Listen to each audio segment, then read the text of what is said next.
As the town incorporated itself as a city, so Providence becomes a city in 1832, with Samuel Willard Bridgham of the class of 1794 as its first mayor, Levi Wheaton calls for a coordinated public health response to a new challenge. Cholera, which had been endemic to the Indian subcontinent, eventually makes its way over to the Americas with early waves of Irish immigration. Joseph Mauran in the class of 1816, Thomas Hopkins Webb of the class of 1821, and Samuel Boyd Toby, who became the university's chancellor later on, were actually sent down to New York to get information on how to treat and deal with cholera ahead of its arrival in Providence.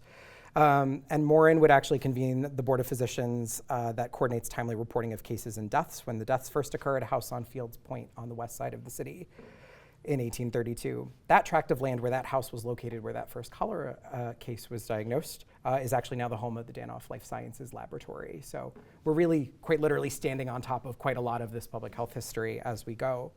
Mauran writes the first legislation to create a universal system of reporting deaths in Rhode Island, a data source that would become very important to both Chapin and his predecessor.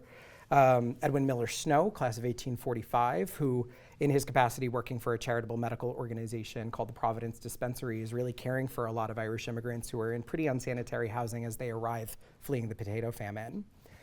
And he gets so incensed by what he sees while he's taking care of these cholera patients that he says, we could have prevented this.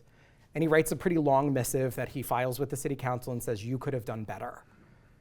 I saw what was happening on the ground. You did not act quickly enough. Here's all of the things you could have done different. And one of the recommendations he makes is you need a full-time person focused on public health in the city. And the city council looked at him and said, well, if you have so many ideas, why don't you take charge? And they make him the first superintendent of health for the city of Providence in 1856, a role he holds for 25 years. He's actually one of the founding members of the American Public Health Association, so he's its founding vice president, and he was its third ever president. So even our professional organization has deep, deep Rhode Island roots. Snow's full-time office was in City Hall, which was at the time located in Market House, which is down in Market Square, which is where our commencement kickoff for the School of Public Health will be this year. So once again, we're standing right on top of it, and it was just sort of waiting for us to go and find it.